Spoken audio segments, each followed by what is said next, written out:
shift pa kaming dalawa. Ang pinaka-favorite namin, morning.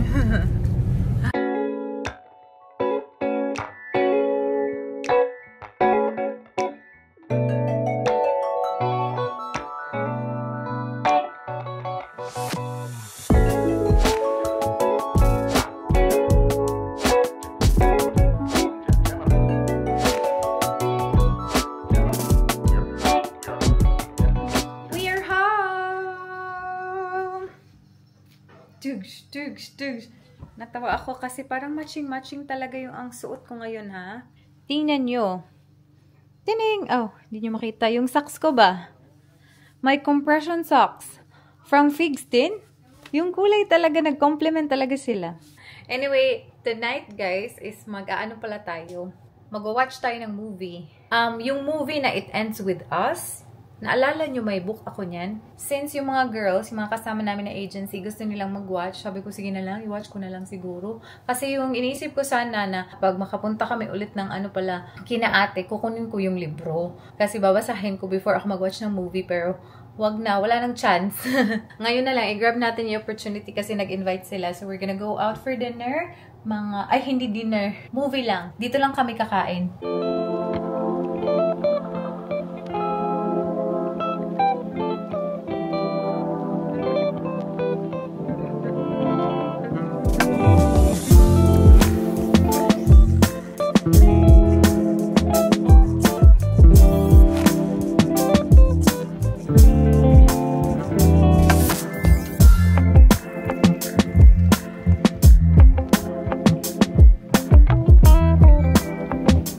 I just woke up.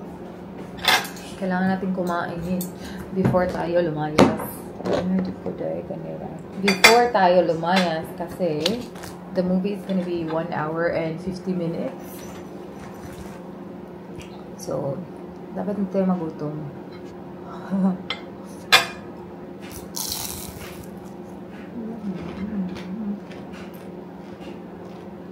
Nakatulog talaga ako eh.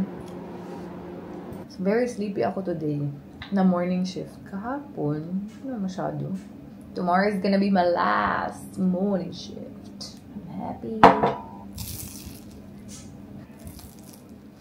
We are ready, guys. We're just waiting na mag 6:25 para labas na tayo dito. And yung kasama namin yung magdadrive. So, chill lang kami ni Michelle. Guys, we're home! Actually, kanina pa nagpo-phone lang ako. And maganda yung movie na It Ends With Us, guys. Panoorin nyo siya. Tapos yung producer pala niya, si Blake Lively lang din. Yung, tapos yung director, basta si Ryle. Ryle doon sa movie. Anyway, tomorrow, I'm still gonna do a morning shift. So, kailangan na natin guys. Magsato. Siguro maliligo na ako. Naglaba kami today. Paran ko pa more para super dry talaga siya and I'm just gonna shower.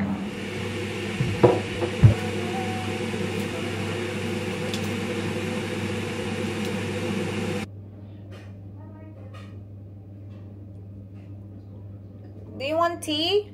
Good morning, guys! Another day. Today is actually my day off and today is a weekend.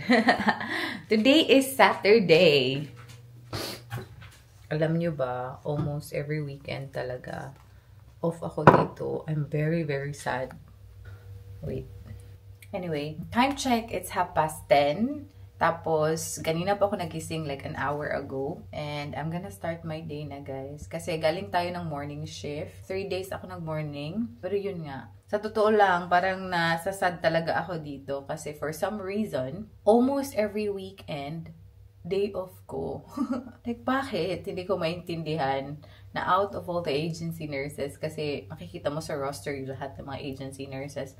Ako talaga, guys, day off talaga ako ng weekend. And weekend rate dito, yun yung mas malaki yung rate per hour. Especially on a Sunday. Asa na ba ako? Nalobat tayo. So, yung Sunday, guys, yung pinakamalaking rate dito. And so far, from the very beginning, magti 3 weeks na ako dito, wala talaga akong weekend. Pero, I'm very unlucky kasi halos sa lahat talaga na may agency, ako lang talaga. So, medyo nasad ako dito. Na-hurt ako. Nangya kayo. Char. I'm just gonna have coffee. Ano ba itong buho ko eh? mag-cooperate ka nga. So, meron kaming adobo. Pero ayoko mag-adobo. Gusto ko mag-itlog. So, I'm gonna cook 1 egg. Isang itlog lang. Ang dami pa naming adobo. Per dinner na lang yan.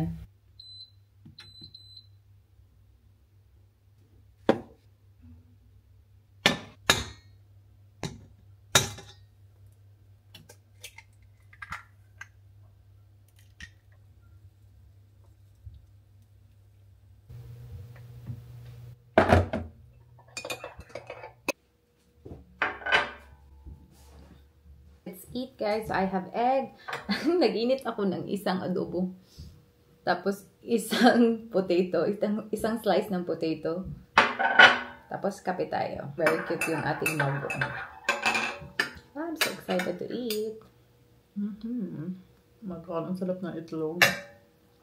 Alam nyo ba, ang sarap talaga ng itlog ng New Zealand at Australia. Iba siya sa itlog natin sa Pinas ay.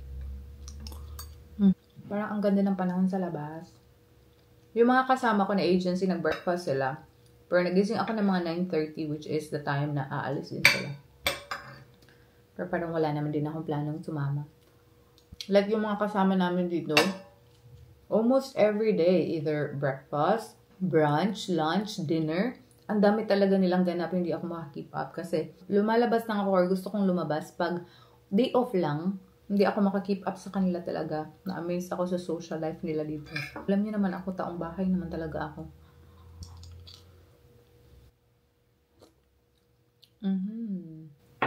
Strong ng kape natin. So, tapos na akong kumain, guys. Chika tayo. So, yun nga, wala akong weekend dito. So, yun nga, yung difference ng pay sa mga previous contracts ko, medyo obvious din.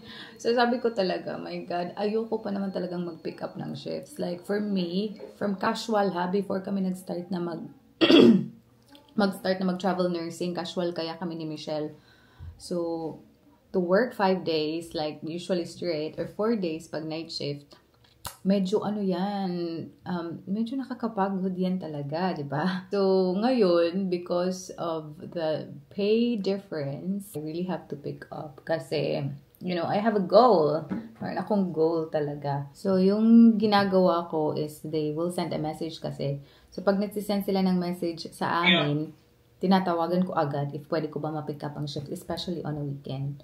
So kanina, nag-message sila. Tapos least priority pa kami kasi mahal nga kami. So nag-message sila kanina, tinawagan ko agad for tomorrow, which is a Sunday. And thank goodness, for the very first time, nakako yung shift. Tapos sabi pa niya, I'm gonna get in trouble. Kasi nga, medyo mahal ang agency. So priority talaga nila is yung mga regular staff lang. But I got it. So I'm very happy. At least, man lang, you know, mag-keep up naman yung ating pay sa previous natin na mga salary. So, ayun, yung tipo talagang isi-stretch talaga yung, roster ko na mag 6 days na lang para maiwasan ko lang talaga yung weekend. But that's okay. Tinanggap ko na naman is yung day off ko, masa-sacrifice ko kasi kailangan ko talagang mag-pick up. Especially, you know, marami akong gustong bilhin na sobrang mamahal in the next few months. So, grabe yung pagsisave ko ngayon. Wala akong mga unnecessary na gastos or magastos in the next few weeks or few months sana kasi tipid mode. I'm in the era of din kasi gusto ko talaga na mag-travel. I have to allot money para sa aking mga travels kasi that's the goal this year because it's, you know, hindi natin alam the next few years hindi na tayo makakapag-travel. So, I'm making the most out of it na travel nurse pa tayo na we are kind of flexible kung kailan natin gustong magbakasyon. Kasi nga, it's not gonna be forever na ganito ako. Medyo nakakapagod din talaga mag-travel nurse. So, kape. Kape. Guys, alam niyo ba? 1 year na pala kaming nagta-travel nurse ni Michelle. Nag-Facebook lang ako, tapos lumabas yung memory. Oh my God, grabe. Ang bilis ng panahon. It's been a year. Diyos ko, naalala ko nung pagdating talaga namin dun sa first namin na placement, parang maiyak-iyak talaga. Umiyak talaga ako. Kasi napaka-creepy nung first namin na accommodation. Ay, Grabe, no? 1 year na.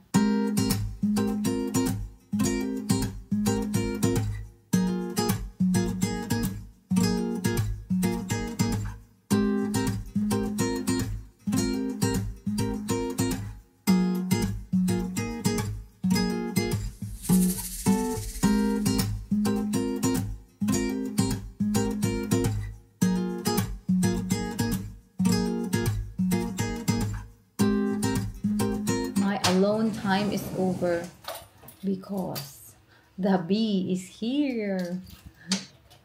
Why are you in my accommodation, girl? Why are you here? Char lang. Di mala? Kanina pa ako dito nag-i-edit. Kain tayo ng pinisi. Kailan to ma-expire? O, hindi pa expired. 2024.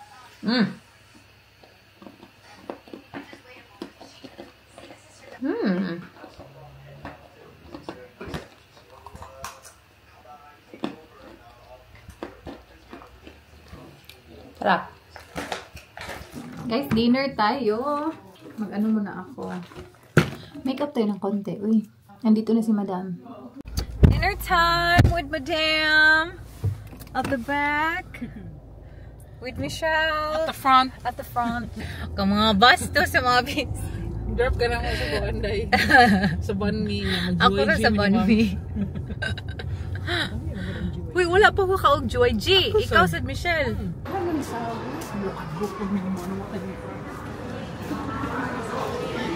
Ito yung order namin. Oh, unya na sa panglibak, Madam. Padung na pud ka manglibak ka. Kaya sa si Araw ha? Uy, may music festive kayo mo. Ano ang taking beef? Kamo tayo mo. Paano mauubos namin? Yung kanila pag-check ang beef. Kita. Usap. Kabakan na kita na siya. Hindi naman. Kaya ang baka before sa giluto, ipatugnawan. Ni Korog. Ano si Chichi ba? Kung lang dito yung larga si Mom? Wala lang dito si Mom ko. Ano yung message rin? Sige, balik-balik lang. Larga na ka. Wala nga nito. Kaya kasi matala kasi Mom na Mom ka. Nilarga na ka. Kaya ba? Mahal.Uluin mo din si Mom. Siguro kung larga na to.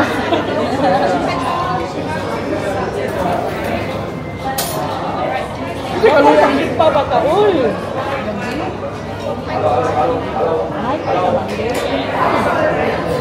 Ay, yes, malang.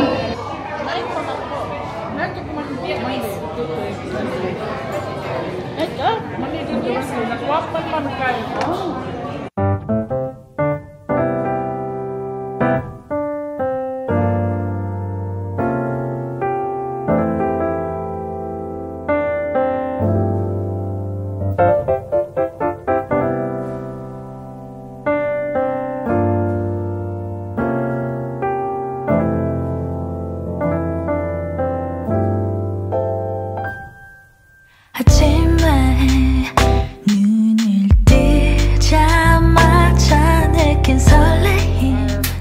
Barbecue session.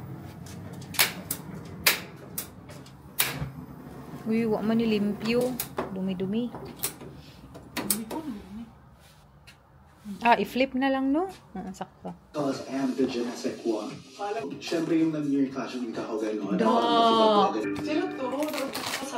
Ganun na ako. Hi, Daddy.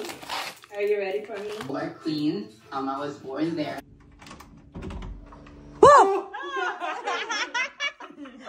Guys, magsiswimming kami. Kaka-watch lang namin ng Season 3 ng Drag Race Philippines. And now, it's time for us to swim. Nakakatawa kasi ayaw na sana ni Madam mag-swimming ba? Pinilit namin. It's already 8:30. 9:30 naman magko-close, so okay pa. Change muna ako ng pang-swim. Oh my God, look at that. Tripping ng mga titas nyo. 3, 2, 1, go!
Guys, hindi na ako nakapag-close ng vlog kahapon.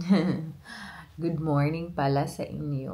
And it's time for me to eat. May leftover tayo from last night. Ang kain natin dun sa banh mi. In fairness, masarap doon. Vietnamese. Sarap yung shaking beef nila. At saka yung seafood platter, sarap din. Anyway, today I'm gonna work. Afternoon shift tayo today.